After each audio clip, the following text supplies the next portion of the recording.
Well, it seems like I think the bye week came at a good time. We were certainly beat up. Gave us a chance to get 3 or 4 guys a few days off and hopefully get back healthy. We'll see today who all we got practicing, when we get started.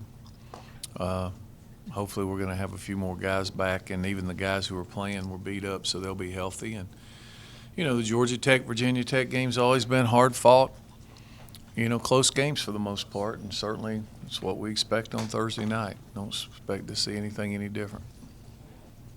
Do you remember a Virginia Tech team without Frank Beamer as their head coach, and thoughts on him leaving this league and his legacy? No, I can't. I mean, he's been there for forever, and certainly what he's accomplished there is Hall of Fame material. I'm sure that he'll be in the College Hall of Fame, well deserved.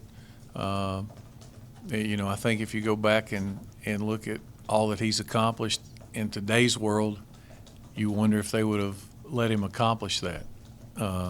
But he's been a fixture in the ACC, and I think he's probably as respected or more respected than anybody in our profession as a head coach. So certainly the game of football is going to miss him.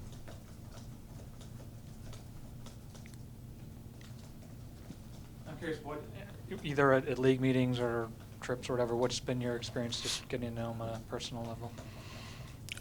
Well, I've probably gotten to know Frank a little more through the golf outings and stuff like that. He's got a home at Reynolds and that kind of thing, and I think he's just a genuine person. He's pretty good. What you see is kind of what you get, and he's competitive, very competitive.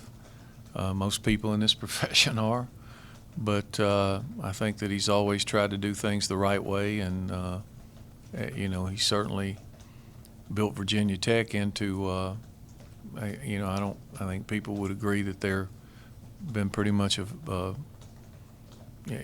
football program's been outstanding, and you have to give him credit. It wasn't necessarily like that when he went there.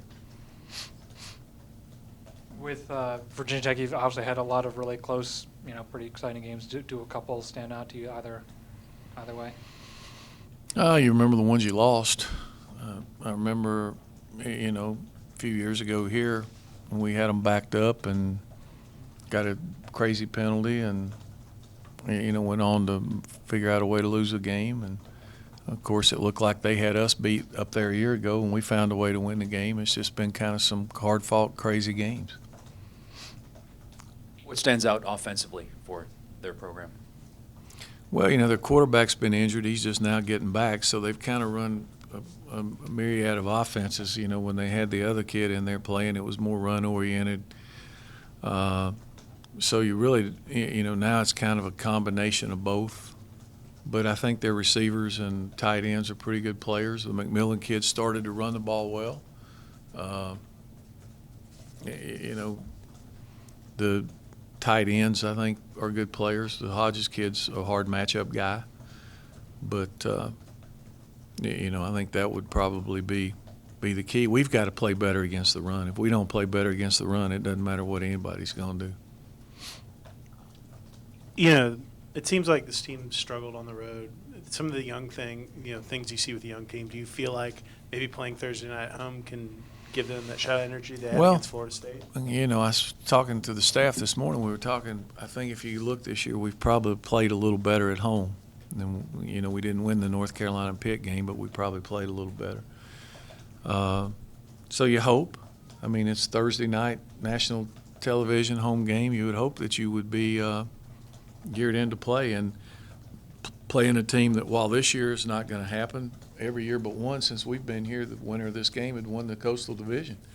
So it's kind of, it's as much of a rivalry as anybody we play, or has been since I've been here. I mean, I know you guys like to downplay this, but how important was this time for Justin physically to kind of have a break? Well, I think it was important for everybody on the team. I mean, you play 9 straight games, 9 straight weeks, and, it's been some physical, and he's taken some shots. But, I think anytime you play for 9 straight weeks, everybody's going to be beat up on this level, and especially the young guys, even the linemen are beat up. They're trying to play, but they're beat up. So, It was good to give everybody a couple of days off, and we rested a lot of people the latter part of this week. So, today will be the first practice for a lot of our guys. I guess, you've had time to kind of think about things a little bit, I imagine, over the weekend and having a few days here. Kind of what are your thoughts so far on this year? I know it has to be frustrating. I hadn't thought any more about it than I would have last week. I try to do like I tell the players. You try to take one game at a time and focus in on that, and that's pretty much what I try to do. I mean, if you look back, it's frustrating. This is new for me too. I hadn't gone through one of these, and so it's frustrating me. You either keep playing or you quit. And I don't think I'm not going to quit. So it's and I think the majority of our guys aren't going to quit. So you just kind of keep plugging along and bring the freshmen along. They don't know any different. They're still just playing, and it's been frustrating for everybody. I'm sure it's frustrating for them. I think it's a great example, and don't believe everything you hear. Get hung up in listening to everybody else, and you forget how you got there. So, and having said that, ifs and buts, but you could make a case this team could easily be 6-3, just like it's 3-6. It wouldn't have to be turned, very hard. Just to piggyback off that, I think that maybe this year and all that you've gone through is maybe an indication of how impressive some of the years that you've had here have, particularly last year. It maybe makes those a little sweeter, and hopefully the fans appreciate them a little bit more. Well, winning's hard. It's like I've said, winning's hard, and all you got to do is watch. I had a chance to watch college football this Saturday, and again, it's like I've said before. Outside of 10 or 12 teams, anybody can beat anybody on a Saturday. I mean, the margin is very razor thin. And if things don't go well, or you don't get a break, or the calls don't go your way, or whatever, there's very few teams that are good enough to overcome that week in and week out. Now, there are a few, but very few. So it's that's what makes the game fun and great. If you knew who was going to win every time before you went to play,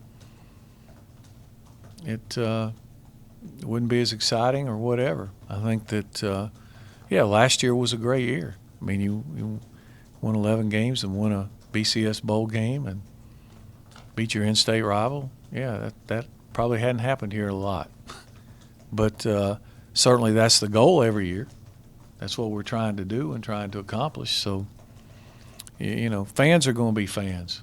They just want to win once a week, that's all. As long as you win once a week, they'll be good. So, and that's certainly their prerogative and their right. I heard a guy say this weekend, I was telling the staff this morning, I can't remember who it was. It was one of the players. They were talking about a Heisman race or whatever, and he had been hurt, ups and downs. I'll think who it was in a minute maybe, but he said the best advice he ever got was don't listen to all the compliments and don't listen to all the complaints. And he said his dad told him that when he was in high school, and he's tried to do it that's pretty good advice. I mean, all you can do is do the best you can do, and nobody's going to have higher standards, and I can promise you nobody wants to win worse than the coaches and the guys who are playing. Might seem like it, but you don't. And so it's like that part of it is frustrating, but you've got to, whether you win or lose, you got to put it behind you and get ready for the next game. That's why you play.